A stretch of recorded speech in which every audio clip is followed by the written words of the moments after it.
तो बेशक अरविंद केजरीवाल ये कह चुके हैं उनके पास कोई जादू की छड़ी नहीं, लेकिन दिल्ली की जनता की जो उम्मीदें हैं वो बताती हैं कि वो अरविंद केजरीवाल को जादूगर से कम नहीं समझती।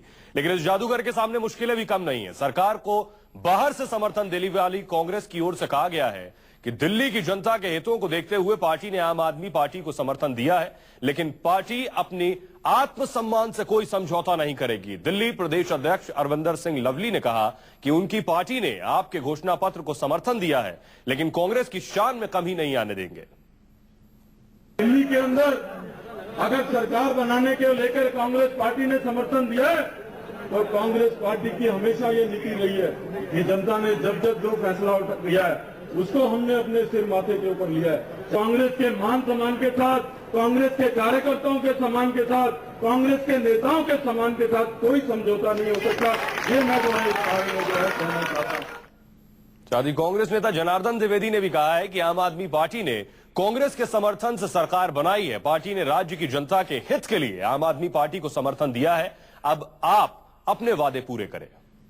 सरकार के बारे में मैंने ये कहा, सरकार किसी न किसी विचारधारा पर चलती है। खाली ऐसे नारों से, जो नारे तात्कालिक रूप से बहुत अच्छे लगते हैं लेकिन जिनका कोई व्यावहारिक दर्शन नहीं होता, उस पर नहीं चलती। इनका कोई व्यावहारिक दर्शन नहीं है, पार्टी की कोई विचारधारा नहीं है, तमाम जो जीवन के क्षेत्र हैं उनमें उनकी कोई दृष्टि नहीं है। तो मैं नहीं समझता हूं कि ये कोई बहुत अच्छी स्थिति है, बहुत अच्छा लक्षण है। इससे अराजकता और अव्यवस्था तो हो सकती है, लेकिन व्यवस्था में सुधार नहीं होगा। सियासत में आने के बाद आपके नेता अब सियासी बयानबाजी भी करने लगे हैं। दिल्ली में कांग्रेस से सत्ता छीनने के बाद अब आपके निशाने पर बीजेपी है। बीजेपी नेता कुमार विश्वास ने नरेंद्र मोदी को सीधी चुनौती दी है। कुमार विश्वास ने कहा है कि मोदी और राजनाथ अमेठी से चुनाव आकर क्यों नहीं लड़ते। कुमार विश्वास खुद अमेठी से चुनाव लड़ने का ऐलान कर चुके हैं और ऐसे में कुमार विश्वास ने राहुल गांधी के बाद अब मोदी को सीधी चुनौती देने की कोशिश की है। पूर्वांचल से आने वाले अपने अध्यक्ष राजनाथ सिंह को गाजियाबाद से चुनाव लड़वा देते हैं। अगर सचमुच में शहजादे की राजनीति खत्म करनी है तो उन्हें भी अमेठी से लड़ाएं, नहीं तो खुद ही आए, खुद ही अमेठी से लड़ें। मैं भी लड़ूं, वो भी आए, राहुल गांधी भी लड़ें, लोग देख लेंगे कौन जीतेगा।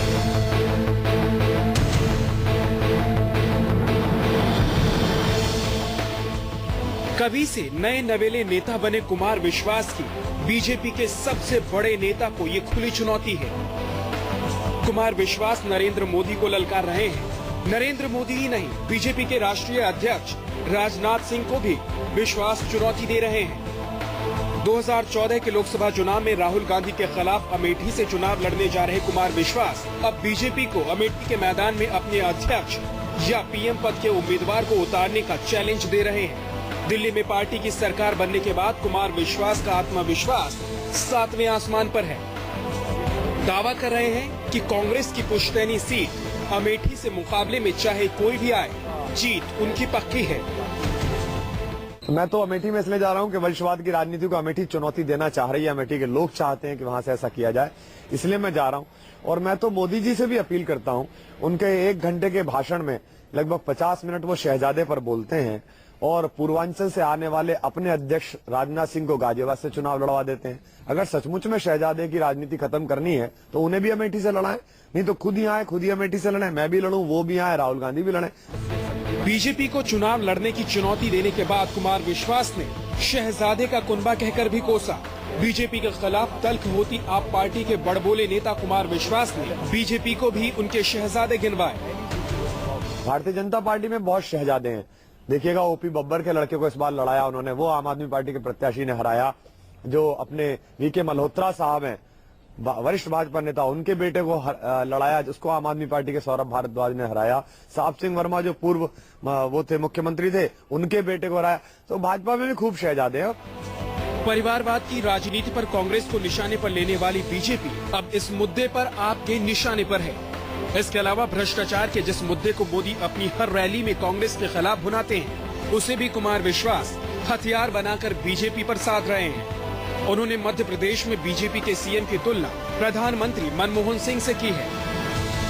एक भले से मुख्यमंत्री शिवराज चौहान, जो कि मध्य प्रदेश भाजपा के मनमोहन सिंह हैं, जिनके नीचे एक बड़ी भ्रष्टाचारियों की फौज पनप गई है, बिल्डर्स का माफिया, खनन उद्योग, इतने हौसले बुलंद है कि एक होनहार पुलिस अफसर को वो ट्रैक्टर के नीचे कुचल कर मारते हैं। तो इन दोनों से मुक्ति पानी चाहिए। बीजेपी के खिलाफ आपके इस तल्ख तेवर को कल नितिन गडकरी के उस बयान से भी जोड़कर देखा जा रहा है जिसमें उन्होंने कांग्रेस और आपके बीच डील की बात कही थी। दिल्ली में आपकी सरकार के शपथ ग्रहण के बाद नितिन गडकरी ने आरोप लगाया था कि आप और कांग्रेस के बीच एक होटल में बैठकर डील हुई है। हमारे देश के एक बड़े उद्योगपति ने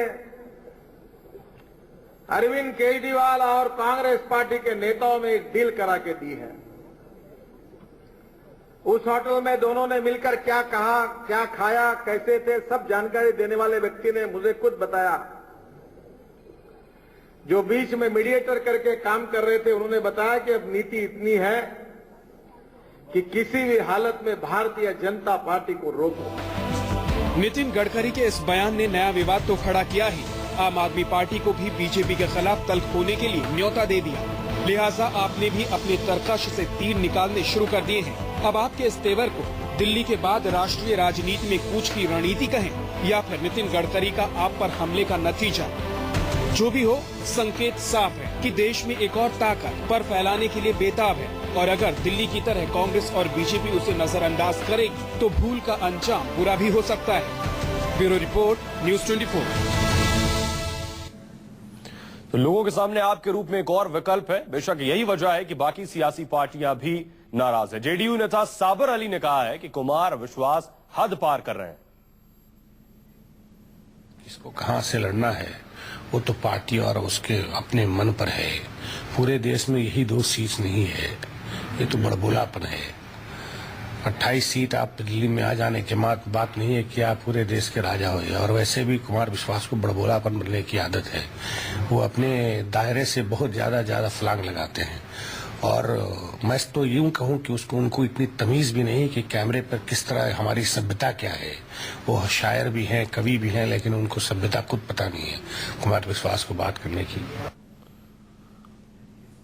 तो कुमार विश्वास ने कहा है कि नरेंद्र मोदी खुद आकर अमेठी से चुनाव क्यों नहीं लड़ते। आपको बताएं, नरेंद्र मोदी आमतौर पर अपने भाषणों में निशाना साधते हुए कांग्रेस के उपाध्यक्ष राहुल गांधी को शहजादे कहते हैं। इसलिए कुमार विश्वास ने कहा अगर नरेंद्र मोदी को शहजादे इतने ही नापसंद हैं तो नरेंद्र मोदी अमेठी से चुनाव क्यों नहीं लड़ते। नरेंद्र मोदी भी अमेठी से चुनाव लड़े, कुमार विश्वास खुद भी वहीं से चुनाव लड़ेंगे और राहुल गांधी की वो संसदीय सीट है।